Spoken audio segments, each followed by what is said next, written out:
이혜인 수녀님은 수녀님이시니까 여러 가지 신앙 시들을 많이 남겨두셨어요. 겨울길을 간다라고 하는 수녀님의 시를 읽는 것으로 오늘의 설교를 시작하려고 합니다. 겨울길을 간다. 봄, 여름 데리고 호화롭던 숲, 가을과 함께 서서히 옷을 벗으면 텅 빈 해질녘에 겨울이 오는 소리. 문득 창을 열면 흰눈 덮인 오솔길. 어둠은 더욱 깊고 아는 이 하나 없다. 별 없는 겨울숲을 혼자서 가니 먼 길에 목마른 가난의 행복. 고운 별 하나 가슴에 묻고 겨울 숲길을 간다. 마지막 대목이 마음에 다가옵니다. 고운 별 하나 가슴에 묻고 겨울 숲길을 간다. 여기 이 고운 별이 뭡니까? 바로 예수님이에요. 고운 별 같은 예수님 한 분 내 삶에 계시면 겨울 숲길을 가는 어려움 가운데에서도 행복하겠지만 이 고운 별 같은 그분 한 분 잃어버리게 되면 비록 내 삶이 풍성한 여름과 가을 같다 할지라도 아무것도 아니다라는 사실을 저는 굳건히 믿는 신앙을 가지고 있어요. 여러분들도 그런 신앙 되시기를 바랍니다. 예수님 모시고 살아야 된다는 거예요. 그래서 항상 예수로 말미암아 이 말씀을 강조해 드리는 거예요. 여러분, 이 대림절은 또 다가오는 성탄절은 그 고운 별 되시는 예수님 모시고 지내는 따뜻한 은혜의 계절이 되어야 된다는 거예요. 오늘 설교 제목이 본문 6절에 근거해서 두 사람 신앙입니다. 거기 그런 말씀 하잖아요. 이 두 사람이 하나님 앞에 의인이니. 두 사람 신앙이에요. 신앙은 절대 혼자 가는 거 아니에요. 함께 가는 겁니다. 하나님과 함께 가야 하고요. 교회와 함께 가야 합니다. 주중에 스가랴서의 말씀을 우리가 함께 새벽에 상고하는 중에 제 마음에 선명한 두 단어가 다가왔어요. 그래서 여러분들에게 그림글 메시지 보내드릴 때도 거기에 그에 대한 묵상을 적었어요. 은총과 연합입니다. 하나님을 향해 은총의 막대기, 또 내 곁에 내 이웃에 향해 연합의 막대기. 이 두 막대기 부러지는 인생을 살면 안 된다는 거예요. 하나님이 너에게는 쓸데없구나 하고 부러뜨리시는 인생이 되지 않도록 하나님을 향해는 은총의 막대기, 이웃을 향해서는 연합의 막대기 든든히 붙들고 살아야 된다는 거예요. 함께 하는 거예요. 오늘 본문의 주인공 사가랴와 엘리사벳처럼 부부나 가족이 함께 가면 좋을 거고요. 부부만 아니라 교회 공동체가 함께 갈 수 있어야 됩니다. 그래서 가정을 만드신 거고요. 교회를 만들어 놓으신 거예요. 하나님이 만드신 건데 쓸데없고 무익한 걸 만드셨겠습니까? 우리가 자꾸 쓸데없게 만들어 갈 뿐이지 하나님께서는 꼭 필요하셔서 가정을 세우시고 교회를 세우셨다는 거예요. 마태복음에는 예수님의 부모님 마리아와 요셉이 함께 주 예수의 탄생을 위해 아름답게 헌신하는 모습이 잘 말씀되고 있어요. 사도행전이나 로마서 같은 곳에 소개된 브리스길라와 아굴라 부부를 아시지요? 그들은 바울의 평생 동지로 바울을 위하여 목숨이라도 내놓을 그런 동역자로 소개되어지고 있어요. 참 부러운 사람들이고 부러운 바울입니다. 여러분, 오늘 본문의 사가랴는 세례 요한의 아버지입니다. 여기 5절에서 보는 대로 이스라엘의 신앙 공동체의 제사장이면서 또 한 가정의 가정 제사장이기도 합니다. 그가 8절 이하에서 하나님께 신탁받을 때 그 가정의 역사가 바뀌어지게 됩니다. 가정에 큰 복을 끼치는 사람이 되었다는 거예요. 믿음의 가장이 믿음 위에 바로 서야 합니다. 그래야 자신의 가정을 하늘의 복을 누리는 가정으로 만들어갈 수 있어요. 뿐만 아니에요. 결국 세례 요한의 탄생이 구약과 신약의 전환점을 이루는 그런 대단한 역사의 중심에 그 아들 세례 요한이 서 있거든요. 바로 그와 같이 온 인류를 이롭게 하는 위대한 가정으로 쓰임 받게 되었다는 거예요. 가장이 하나님께 먼저 감동받을 수 있는 은혜의 가장이 되어야 됩니다. 물론 그의 아내 엘리사벳 역시도 그 남편의 신탁을 가정에 결실하는데 아주 지혜롭게 처신을 합니다. 그들은 그렇게 상호 보완하여 그 가정을 향하신 하나님의 뜻과 복을 이루는데 아름답게 동역했다는 거예요. 교회로 보면 이 목사와 교회 내 세움받은 헌신자들의 관계도 이들 부부와 같아야 되는 거예요. 목사가 하나님께로부터 받은 건강한 헌신 지침으로 이 교회를 이끌어가려 할 때 우리 헌신자들을 아름답게 동역해 주실 수 있어야 된다는 거예요. 왜? 여러분 25절 말씀을 같이 한번 볼까요? 오늘은 좀 왔다 갔다 함께 상고합니다. 자, 25절 같이 한번 읽어보겠습니다. 시작. 주께서 나를 돌보시는 날에 사람들 앞에서 내 부끄러움을 없게 하시려고 이렇게 행하심이라 하더라. 아까는 하나님 앞에서의 신앙을 얘기했고요. 이번에는 보니까 사람들 앞에서 나의 부끄러움을 제해 주셨다는 거예요. 여러분, 여기서 말하는 것은 나라고 얘기했지만 나만이 아니에요. 엘리사벳 한 사람만 의미하는 게 아니라 그 가정을 돌보신 사건이요. 부끄러움만 없앤 것이 아니라 58절의 말씀처럼 이웃과 친족이 다 즐거워하는 사건이고 63절의 말씀처럼 다 놀랍게 여기는 은혜로운 역사라는 거예요. 우리의 가정은 그렇게 쓰임 받아야 돼요. 우리 교회는 그렇게 쓰임 받아야 돼요. 이웃들에게 즐거움과 찬송의 이유가 되어야 하고 더 나아가 그들이 놀랍게 기이 여길 은혜로운 신앙 공동체가 되어야 된다는 거예요.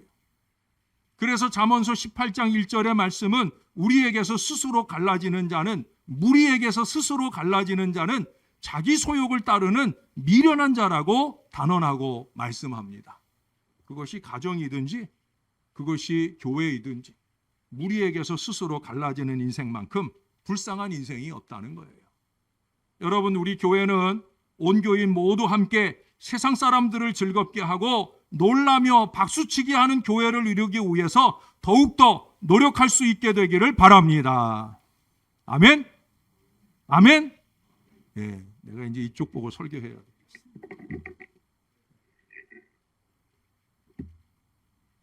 이쪽에도 강대상을 하나 기역자로 이렇게 놓고 그날 분위기에 따라서 제가 설교할 대상을 찾아야 될 것 같아요. 여러분, 특별히 내년에는 다시 코로나 이전을 좀 회복하려고 하는 여러 노력들을 우리가 함께 해보려고 합니다. 이게 언제까지 이걸 핑계하고 있겠어요?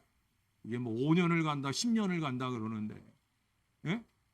그때 되기 전에 우리가 다 죽어질 수도 있는 일이고 한데, 교회는 교회됨을 지켜가야 되지 않겠습니까? 그래서 틈틈이 노력을 하려고 해요. 건강한 신앙의 공동체를 세우고 회복하는 일에 좀 더 주력해 보려고 합니다. 여러분, 마음을 모아서 교회 생활이 행복할 수 있도록, 성전 생활이 행복할 수 있도록 다 노력해야 되는 거예요. 그러기 위해서 오늘 본문 속에서 그런 아름다운 가정을 이루는 신앙 모범을 좀 한번 배워보려고 합니다. 자, 먼저 6절을 한번 가보실까요? 6절의 시작은 이렇게 시작을, 이 두 사람이 하나님 앞에 의인이니. 자, 하나님 앞에 뭐예요? 제가 늘 강조하는 코람데오잖아요. 사람 앞에서 아니에요. 하나님 보시기에 의인이었다라는 거예요. 사람이 기준 아니에요. 하나님이 기준입니다. 그것은 위선적이 아니란 말입니다. 모양만이 아니라 내용이 있고 중심이 있다는 얘기예요. 하나님 없고 예수님이 없는 것은 다 헛것입니다. 아주 오래된 잡지에서 제가 읽은 기억이 나는 이야기 하나를 소개해 드리려고 합니다. 영국의 유명한 그룹 비틀즈 가운데 한 단원이 솔로로 전향을 합니다. 그래서 솔로로 발표회를 하는데 발표회를 시작하려고 하는 즈음에 그때 당시 유명한 가수 한 사람이 무대에 권총을 갖고 올라와 가지고 이 솔로 가수로 전향하는 비틀즈 단원을 총으로 쏴 죽이겠다고 난리를 피는 거예요. 그 사람들이 올라와서 간신히 말렸어요. 말리고는 물었어요. 도대체 왜 그러느냐고. 그랬더니 그 가수가 이런 말을 하더랍니다. 저놈의 노래에는 혼이 없어. 소울이 없다는 거예요. 혼이 없는 노래를 부른 것은 절대 용서할 수 없어. 라고 말했더라는 거예요. 저는 이 이야기를 읽으면서 참 많은 생각을 했어요. 아니, 많은 도전을 받았어요. 그냥 대중적인 가벼운 노래를 부르는 사람들인 줄 알았는데 자기 나름대로 자기 노래에 혼을 담으려고 노래를 하고 있었구나. 그래서 세상적으로도 인기도 얻고 성공을 하는 가수가 되었구나 하는 생각을 했어요. 저는 그래서 대충 하는 걸 싫어해요. 저의 목회도 저 나름으로 최선을 다해 하려고 하고요. 여러분들에게도 가급적이면 하나님의 일을 하나님의 사람답게 최선을 다해서 하도록, 절대 대충 신용만 내지 말도록 그렇게 늘 당부를 드리는 거예요. 좀 험한 표현이지만 세상에는 혼이 빠진 사람들이 있습니다. 우린 그런 사람들을 가리켜 얼빠진 사람이라고 해요. 혼과 얼이 빠진 사람은 추합니다. 아무리 돈이 많은 부자라고 하여도, 아무리 출세하여 세상 권력을 다 가지고 있는 사람이라 하여도 그의 삶에는 아름다움이 없다는 거예요. 사람에게 주는 감동이 없어요. 그것은 예수를 믿는 우리에게도 마찬가지예요. 예수를 믿는 사람들 중에도 얼이 빠진 사람들이 있어요. 많아요. 그렇게 되기가 쉬워요. 우리도 얼마든지 그렇게 될 수 있습니다. 여러분, 예수를 믿는 우리들에게 얼과 혼은 무엇이겠습니까? 제가 2주간 동안 설교한 것처럼 바로 예수죠. 예수님이에요. 하나님 말씀과 예수님 마음과 정신이 우리 예수 믿는 사람들의 혼이고 얼이라는 얘기예요. 그래서 얼마 전에 어른은 뭐라고 그랬어요? 어른은 얼이 익은 사람이라고. 신앙적으로 표현하면 예수 신앙이 익은 사람, 그것이 어른이라고 말씀을 드렸어요. 예수를 믿는다고 하는 사람들에게 예수가 없는 것을 종종 발견하게 됩니다. 순간적인 생각과 감정대로 함부로 실수하는 어리석음들을 봅니다. 여러분, 그 예수 한 분 우리에게서 떠나시면 우리는 그냥 얼빠진 사람이 되는 거예요. 얼빠진 교회가 되는 거예요. 아무리 요란하게 떠들어도 구제를 합네, 선교를 합네, 찬양을 합네, 떠든다 할지라도 얼빠진 노래, 얼빠진 행동을 하고 있는 거예요. 지난 2주일 동안 계속 말씀드린 대로 예수 뜻, 예수 신앙이 아닌 것은 다 껍데기에 지나지 않는 거예요.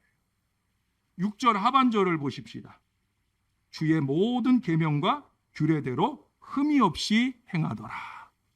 엘리사벳 사가랴가 의인이라 인정받는 이유가 여기 말씀되고 있어요. 거기 뭐라고 그래요? 모든 계명과 규례대로 흠이 없이 행하더라. 모든 계명이에요. 선별적이지 않다는 얘기예요. 제가 늘 말씀하는 말씀의 철저성입니다. 여러분, 여기 66권. 자, 여기 보세요. 여기 66권. 이 66권의 어느 한 구절도 자기 멋대로 버릴 수 없고요. 모든 말씀대로 다 살도록 노력하는 철저성이에요. 왜 그렇습니까? 마태복음 5장 18절에서 예수님이 말씀하셨어요. 진실로 너희에게 이르노니 천지가 없어지기 전에는 율법의 1.1획도 결코 없어지지 아니하고 다 이루리라. 율법의 1.1획도 절대 없어지지 않고 다 이룬다. 누구 얘기예요? 우리 예수님이 하신 말씀이에요. 우리 예수님의 말씀, 이것을 부정하고 그게 무슨 신앙이에요? 신앙 아니죠. 얼 빠지는 거예요. 많은 사람들이 자기가 잘하는 것, 할 수 있는 것은 강조합니다.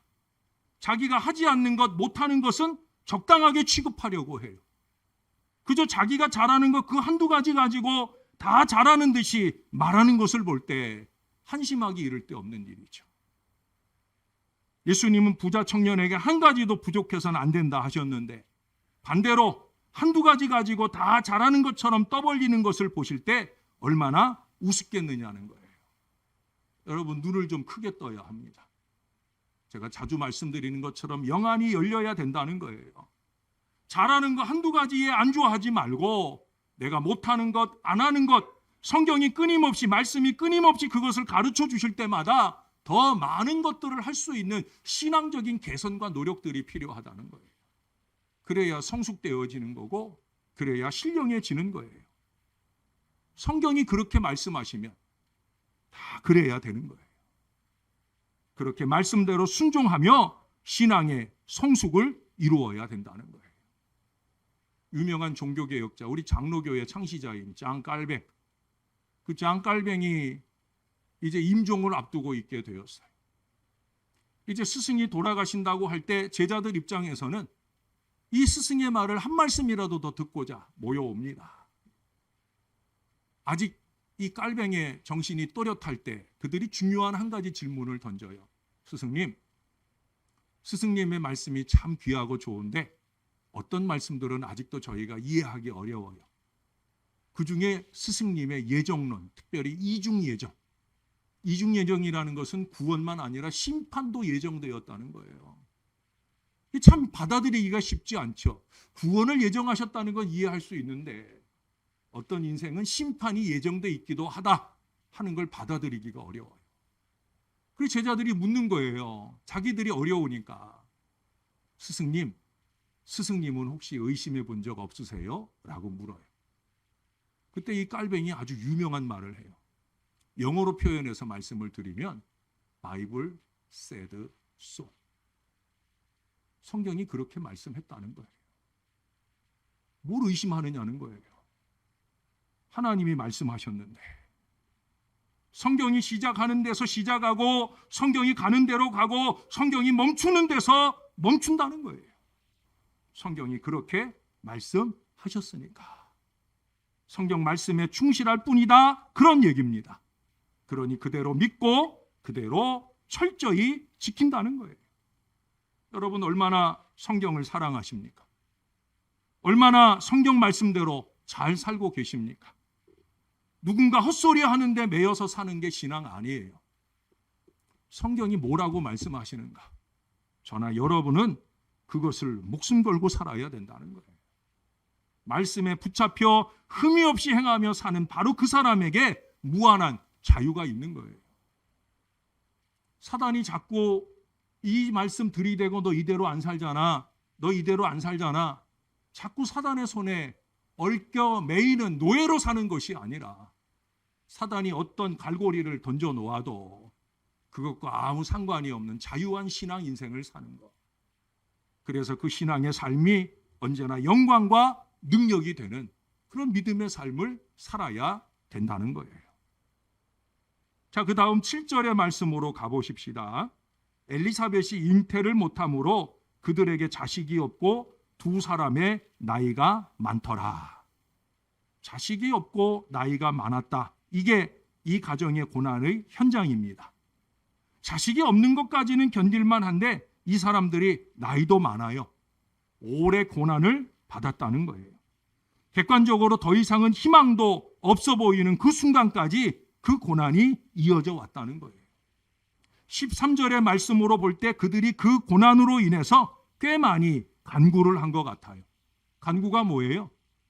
간구는 했다 말다 하는 게 아니에요. 예? 지난주에도 우리가 스가랴서에서 간구와 은총과 간구하는 심령을 주셨다고 그러는데 간구라는 것은 꾸준한 기도예요. 끊임없는 기도예요. 그들 정도의 믿음으로는 어쩌면 당연한 일이었을 거예요. 그러나 그렇게 믿음 좋은 그들의 그 간구에 아랑곳하지 않고 하나님은 오랫동안 그들을 그 고난 가운데 버려 두신 것 같아요. 때로 어떤 일들은 그래요. 내가 이처럼 애타게 매달리고 기도했는데 하나님이 내 간구에 귀 기울여 주시지 않는 것 같은 오랜 시간을 지나는 일도 있다는 거예요. 그렇게 믿음 좋은 사가랴조차도 그 기도에 대한 응답이 전해졌을 때 그걸 믿지 못할 정도로 그 고난이 깊고 지루한 것이었어요. 언제까지입니까? 여기 20절의 표현에 보니까 때가 이를 때까지. 결국 하나님의 때가 이를 때까지예요. 코로나19가 언제까지냐? 시작은 인간의 어리석음으로 시작됐지만 이것이 끝나는 때는 아마 하나님의 때가 이를 때까지가 아닐까. 그러나 여러분, 그들은 적어도 이 고난을 이기는 최고의 영성을 알고 있었다는 사실이에요.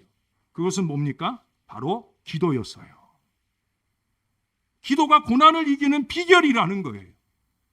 코로나19가 시작될 때부터 제가 여러분들에게 계속 강조하고 부탁드리는 게 뭡니까? 기도예요, 기도. 뭐 뉴스가 어떻고 누가 뭐 어떻고 이 소리 할 거 없어요. 예수 믿는 저와 여러분 열심히 있게 성전에 와 기도하는 거예요. 예배에 와서 기도하고 주중에도 와 기도하고. 왜? 그것이 고난을 이기는 영성이니까. 언제나 기도 영성이 중요한 거예요. 기도하는 한 희망이 있는 거예요. 그 기도가 그들을 성령 충만한 가운데 고난을 극복하게 해주는 겁니다.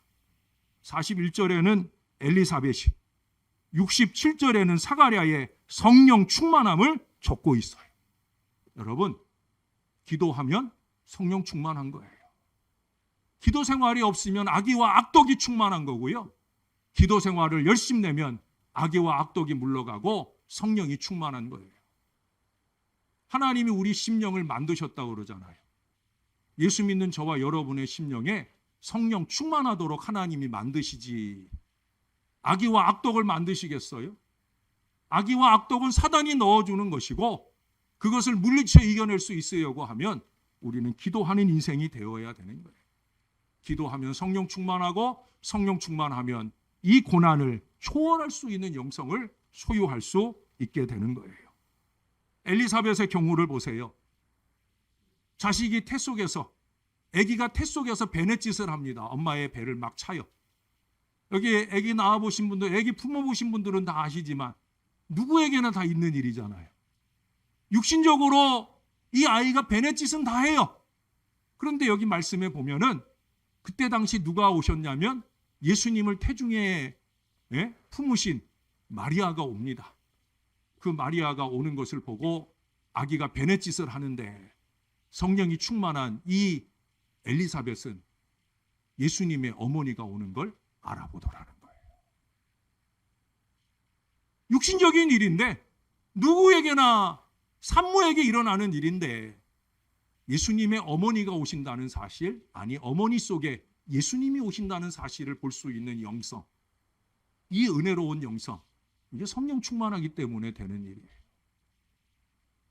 어떤 사람은 영적인 일도 육신적으로 보고 육신적으로 풀어가려는 어리석음을 범하는데 육신적인 일을 영적으로 깨달을 수 있는 은혜, 성령 충만이에요.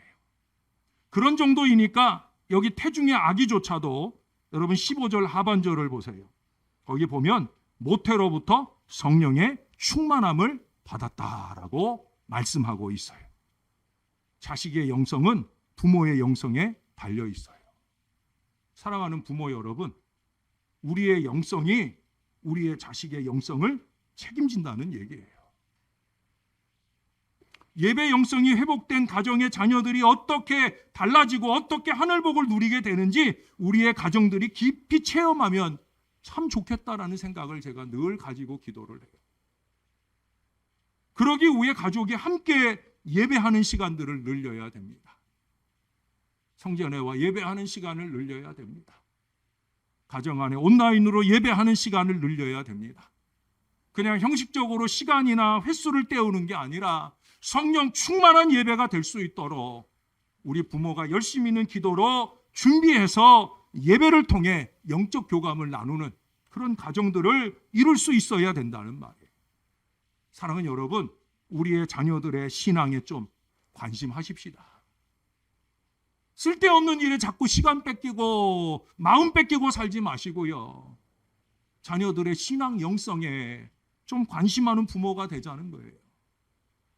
얼마 전 신방 때 어떤 권사님이 그동안 자녀들에 대해, 특히 자녀들의 신앙에 대해 기도를 많이 하지 못한 것에 대해서 회개하고 새해에는 자녀들의 신앙을 위해서 더 기도를 늘리시겠다는 고백을 하셔서 제가 감사한 시간을 보냈어요.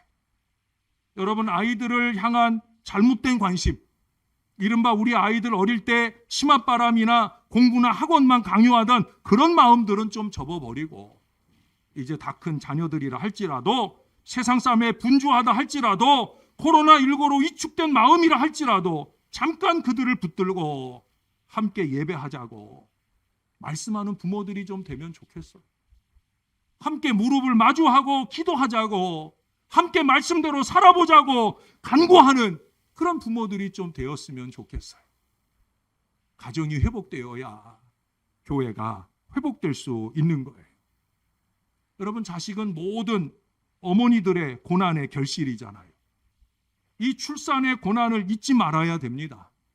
어느 자식 하나라도 똑같은 고난 가운데 낳았다라는 사실을 잊지 말아야 합니다. 사가랴 부부는 이 자녀를 15절에 보면 나시린으로 더욱더 철저히 구별해서 키워야 할 그런 사명 때문에 남들보다 더욱 심히 고난 중에 이 자녀를 얻게 하신 것 같아요. 귀한 자녀일수록 철저해야 되는 것을 말씀합니다. 여러분, 자식들 귀하잖아요. 귀한 자녀들일수록 신앙적인 일에 철저할 수 있도록 좀 잘 지도할 수 있어야 된다는 거예요. 유에 가면 알만한 사람들이 다 아는 소문이 하나 있어요. 유산을 남겨주는 방법에 관해 유대인과 한국인을 비교해서 그 차이를 말하고 있어요. 유대인들은요, 자녀들에게 돈 버는 법을 유산으로 물려준답니다. 어떻게 하면 돈을 벌 것인가, 이걸 가르쳐 준다는 거예요. 그러나 한국 사람들은 돈을 유산으로 남겨줍니다. 그들의 미래의 특징이 나타나는데, 유대인은 아버지의 사업이 2대, 3대를 내려가면서 점점 강력해집니다. 그러나 한국인들은 2대, 3대를 가는 사람이 없다는 거예요. 돈 버는 법을 가르쳐 주지 못한 채 돈만 맡기니까 그 돈을 어떻게 투자할 줄을 몰라서 사업을 하다가 부도가 납니다. 뿐만 아니라 돈이 너무 많다 보니까 쾌락을 탐닉하느라고 인생을 다 망쳐버리더라는 거예요. 그래서 미국 사람들은 말합니다. 한국 사람들 잘 된다고 걱정할 거 없다. 예? 돈 마음대로 벌게 내버려둬라. 저 사람들은 2대를 못 간다. 참 부끄러운 얘기가 아닐 수 없어요. 여러분, 죄송하지만 우리 중에는 신앙도 헌신도 2대를 못 가는 사람들이 있어요. 이러면 희망이 없잖아요. 우리가 배 아픈 고난을 유익되게 지켜가야 되지 않겠습니까? 우리의 자녀들을 신앙의 자녀로, 하나님께 헌신하고 영광 돌리는 믿음의 자녀로 우리가 키워내야 되지 않겠습니까? 사가랴의 가정처럼 우리의 자녀들이 나시린이 되지는 못할지라도 하나님 보시기에 좋은 자녀들로 자라갈 수 있도록 우리가 신앙 모범을 보여야 되는 거예요. 18절을 한 번 더 가보겠습니다. 18절, 사가랴가 천사에게 이르되 내가 이것을 어떻게 알리오? 내가 늙고 아내도 나이가 많으니이다. 이미 7절에서 본 것처럼 하나님이 모르는 상황 아니에요. 그러나 하나님은 그것이 우리들의 이유나 핑계가 되길 원하지 않는다는 거예요. 내가 늙고 아내도 나이가 많으니이다. 지금 선사를 통해 전해준 하나님의 말씀보다도 그들의 상황이나 환경을 앞세우고 있는 거예요. 6절의 말씀처럼 지금까지 나름대로 말씀 준행하며 흠이 없이 살아왔다 할지라도 이제 새로운 감동으로 주시는 이 말씀에 대한 태도가 중요한 거죠. 옛날에 어떻게 살았다? 옛날에 어떻게 신앙했다? 이거 중요합니다만은 그보다 더 중요한 건 뭐예요? 지금 오늘 우리에게 주시는 말씀에 대하여 우리가 어떻게 감동받으며 실천하며 미래의 축복을 열어가느냐. 여러분, 이게 중요한 거죠. 응? 지금 사가랴 앞에 설교자가 누굽니까? 저같이 허접한 사람이 아니에요. 19절에 보세요. 하나님 앞에 서 있는 가브리엘이라 라고 말씀해요. 그것도 좋은 소식을 전하라고 보냄 받았다는 거예요. 그러나 천사가 말해도, 좋은 소식을 말해도 그 심령이 구태에서 벗어나지 못하면, 상황 타령이나 하고 환경 탓이나 하고 있으면 18절의 말씀처럼 내가 이것을 어떻게 알리오 하듯이 아무것도 깨닫지 못하고 이룰 수도 없다는 거예요. 내 한계 안에서 이해하려고 하니까 아무것도 모르게 되는 거예요. 모르니까 자꾸 무식하고 신앙 없는 소리만 쏟아놓게 되는 거예요. 여러분, 하나님의 말씀 안에서 받아들여야 합니다. 좀 어렵지만 여러분 저를 한번 따라서 해보시겠어요? 하나님의 역사는 상황대로 가지 않는다. 이번엔 좀 신나고 있어요, 제가. 환경대로 가지 않는다. 하나님의 역사는 말씀대로 간다. 말씀대로 간다. 할렐루야. 바로 이게 진리예요. 20절을 한번 보세요. 네? 보라, 이 일이 되는 날까지 내가 말 못하는 자가 되어 능히 말을 못하리니 이는 내가 내 말을 믿지 아니함이거니와 때가 이르면 내 말이 이루어지리라 하더라. 입방정이나 떠는 사가랴는 결국 어떻게 돼요? 벙어리가 됩니다. 대신에 뭐라고 그래요? 때가 이르면 내 말이 이루리라. 할렐루야. 그런 점에서 엘리사벳이 더 믿음이 좋아 보여요. 왜? 엘리사벳이 한 말을 들어보세요. 45절에 가보십시다. 45절 여러분이 한번 읽어봐 주실래요? 시작. 께서 하신 말씀이 반드시 이루어지리라는 믿음 그 여자에게 복이 있도다. 할렐루야. 엘리사벳의 선언이에요. 마리아에게 또 자기에게 하신 말씀이, 주께서 하신 말씀이 반드시 이루어지리라고 믿은 그 여자에게 복이 있다. 꽤 괜찮지요. 부부는 이처럼 상호 보완하는 거예요. 목사와 성도도, 그 중에서 특별히 헌신자들도 이 부부관계와 같이 상호 보완해야 되는 거예요. 여러분 보실 때 제가 부족한 게 많잖아요. 여러분들이 저를 보완하고 채워주셔야 되는 거예요. 여러분, 얼마 전에 이 찬양대가 식사를 할 때 그때 제가 임직식을 가야 돼가지고 좀 먼저 그 자리를 벗어나게 됐어요. 그래서 제가 이제 우리 단원들이 식사하는 자리에 가서 인사를 제가 했어요. 내가 먼저 간다고, 잘들 드시라고. 그랬더니 어떤 권사님이 친절하게도 목사님 여기 뭐 묻었어요 하고 여기를 벅벅 긁어주시는데 안 지워져요. 왜 안 지워져요? 점이거든요. 제가 점이라고, 권사님 그거 점이에요. 전에는 하나만 조그맣게 희미하게 있더니 어느새 갑자기 2개가 돼가지고 권사님 보실 때 뭐가 묻었나 싶어서 지워주려고 했는데 지우려고 할수록 저는 아픈 거예요. 집에 와서 제가 저녁 때 그 얘기를 하고 우리 식구들이 한참 웃었어요. 그러니까 그거 좀 미리 빼라고. 예? 우리 딸내미가 성화를 하거든요. 아빠 좀 빼라고. 우리 형님이 점 한 번에 얼마 내면은 얼굴에 있는 모든 점과 뭐 거뭇거뭇한 거 다 지워주는 데 있다고 전화번호도 보내줬는데 제가 이 나이에 뭐 그런 거 하겠냐 싶어가지고 안 할 거라고 그렇게 얘기를 했어요. 근데 어제 결혼식장에 갔는데 조그만 탁자를 마주보고 권사님들하고 이렇게 잠깐 앉아 있는데 아마 그때 이게 보였던 모양이에요. 제가 옆으로 갔더니 자기들끼리 이제 목사님 점 어쩌고 얘기하는 것 같아요. 제가 갔더니 이 점 얘기를 하고 있더라고요. 제가 찬양대에 있었던 얘기도 하니까 그러니까 권사님들이 다 그러는 거예요. 목사님 빼세요. 자기들도 다 빼고 산다는 거예요. 목사님 빼라는 거예요. 그래서 제가 뺄 용기가 생기더라고요. 용기가 생긴 김에 제가 한 가지 얘기를 더 물었어요. 무슨 얘기를 물었냐면 제가 눈썹이 반밖에 없잖아요. 예? 이 앞에만 조금 있어요. 그것도 이렇게 서 있으니까 맨날 화난 사람 같이 보여. 이게 평상시엔 잘 모르는데 아마 영상으로 보니까 눈썹이 조금밖에 없는 게 보였던 모양이에요. 그래서 제가 우리 가족들이 요즘에 뭐 남자들도 눈썹 문신하고 하니까 나도 그거 하라고 그러는데 내가 지금까지 이렇게 살았는데 뭐 문신까지 남자가 하느냐라고 했다고 그랬더니 권사님들이 다 같이 똑같이 하는 말이 하세요 라고 얘기를 하더라고요. 그래서 제가 용기를 얻었어요. 아까 일부 예배 때 제가 용기를 얻었다고 그랬더니 어떤 분들이 아멘 하더라고요. 여러분 제가 용기를 얻고 한번 해볼랍니다. 제가 어느 날 월요일 날 뭐 이상한 걸 붙이고 새벽 제단에 서기 시작하면 우리 목사님이 드디어 실천을 하셨구나 라고 생각을 하셔도 되겠어요. 근데 여러분 이런 뭐 개인적인 일에 용기를 주시는 일들 감사한 일이죠. 그러나 그보다 더 중요한 일들이 있잖아요. 부족한 종이 여러분들과 함께 이 교회를 섬겨 나가는 일에 여러분이 저에게 용기를 주셔야죠.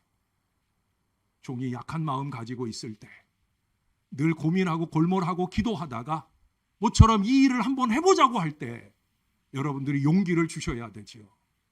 목사님 부족한 거는 제가 한번 힘내 드리겠습니다. 목사님 해보세요. 제가 땀 더해 드리겠습니다. 여러분 이런 용기를 주면 아마 제가 미친 듯이 더 이전에도 열심히 해볼라 했지만 앞으로도 더 열심히 하지 않겠느냐는 거예요. 여러분 다른 이유는 없어요. 말씀대로예요. 여기 이 요한이 태어났을 때 그때 그 뒤에 59절 이하를 보면 사람들이 태어난 아이의 이름을 그 아버지의 이름을 따서 사가랴라고 지으려고 해요. 그게 전통이고 그게 문화라는 거예요. 근데 누가 반대해요? 엘리사벳이 반대해요. 전통이고 문화고 이거 필요 없다는 거예요. 왜? 그 앞에 13절에 보면 하나님이 말씀하셨거든요. 사가랴여 무서워하지 말라. 너의 간구함이 들렸다. 내 아내 엘리사벳이 내게 아들을 낳아줄 텐데 그 이름을 뭐라고요? 요한이라고 해라. 엘리사벳이 극구 요한이라고 하겠다는 거예요. 그때는 여자들이 말 함부로 할 수 없는 때잖아요. 사람들이 무시하려고 그래요. 전통이 이런데 라고 말하려고 그래요. 근데 아니라는 거예요. 요한이라고 해야 된다는 거예요. 그래서 사가랴에게 묻기로 했어요. 사가랴는 아직 말을 못해요. 근데 사가랴에게 서판을 주니까 거기에다가 뭐라고 썼어요? 요한이라고 썼어요. 요한이라고 쓰게 되니까 그의 입술이 풀렸더랍니다. 할렐루야. 하나님의 말씀을 따를 때 비로소 말할 자격이 주어지더라는 거예요. 하나님의 말씀에 순종할 때 찬송할 자격이 주어지더라는 거예요. 부족한 종의 말할 자격도 하나님의 말씀을 증거할 때예요. 그게 아니라면 저는 차라리 벙어리가 되겠어요. 하나님이 말씀하셨기 때문에, 저에게 말씀하셨기 때문에 제가 말하는 거지, 제가 말하는 게 아니에요. 여러분 목사만 아닙니다. 주 앞에 모든 사역이 다 그래요.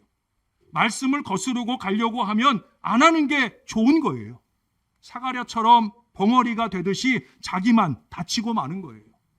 66절을 한번 마지막으로 보겠습니다. 듣는 사람이 다 이 말을 마음에 두며 이르되 이 아이가 장차 어찌 될까 하니 이는 주의 손이 그와 함께 하심이더라. 이런 기대와 인정을 할 수 있는 목회와 헌신이 되어야 된다는 거예요. 이 사람들은 요한의 미래를 생각했지만 야, 우리 신월제일교회가 2022년에는 어떻게 될까? 이런 기대와 믿음을 줄 수 있는 저와 여러분들의 교회, 저와 여러분들의 헌신이 되어야 된다는 거예요. 그래서 말씀이 중요한 거예요. 예배 영성이 중요합니다마는 예배 영성은 곧 말씀의 영성이에요. 항상 말씀이 우선되어야 합니다. 그래서 예배 헌신에 말씀 헌신이 되어야 되는 거예요. 말씀 없으면 예수 없어요. 말씀이 육신이 되어 우리 가운데 오신 분이 예수님이잖아요. 그러니 말씀 없으면 예수 없는 거예요. 예수 없으면 얼빠진 신앙 되는 거예요. 한 가지 얘기만 하고 말씀을 마칠게요. 제가 설교 준비를 석 달에 한 번씩 기도 주간에 집중해서 하잖아요.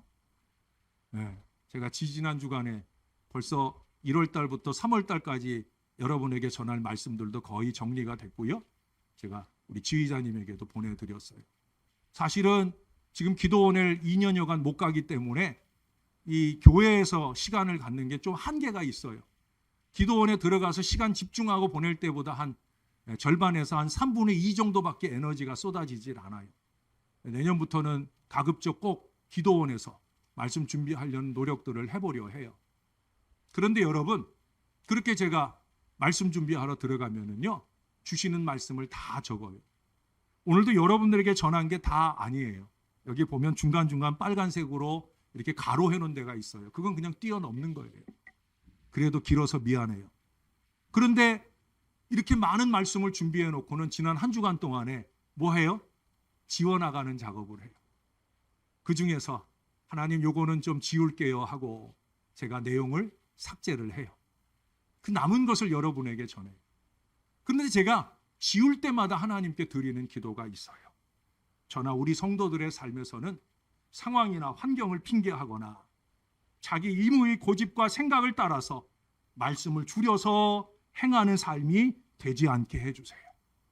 오히려 주님의 말씀이 들려질 때마다 그 말씀을 다 이루리라고 하는 믿음은 쭉쭉 자라날 수 있도록 도와 주시옵소서. 사랑하는 여러분, 우리가 그렇게 살아야 돼요. 사가랴의 믿음 없는 순간을 본받지 말고 사가랴의 믿음 있는 순간을 본받아서 우리도 주님이 주신 모든 말씀대로 그렇게 믿음대로 행하여서 하나님께 영광이 되고 그 믿음대로 사는 모든 사람에게 복이 있다 하신 은혜가 저와 여러분의 삶에 넘치게 되기를 우리의 구주 되시는 예수님의 이름으로 간절히 축원합니다. 오늘도 말씀을 주셔서 감사합니다. 종에게 늘 많은 말씀을 부어주시고 그 말씀들 가운데 추려 전하는 이 주일의 말씀이 주의 백성들의 마음속에서 영적인 은혜가 꼭 되게 하시고 이 말씀대로 잘 살아볼 결단이 저들의 마음 가운데 넘치게 도와 주시옵소서. 주께서 말씀하신 그대로 되리라고 믿는 그 여자에게 복이 있다 한 것처럼 우리 신월제일교회가 그런 말씀의 복을 받게 하시고 은총의 미래를 활짝 열어가는 은혜롭고 행복한 교회 2022년도를 준비하는 복된 재단이 되도록 역사를 더하여 주시옵소서. 오늘도 말씀을 주신 말씀이신 예수님의 이름으로 기도합니다. 아멘.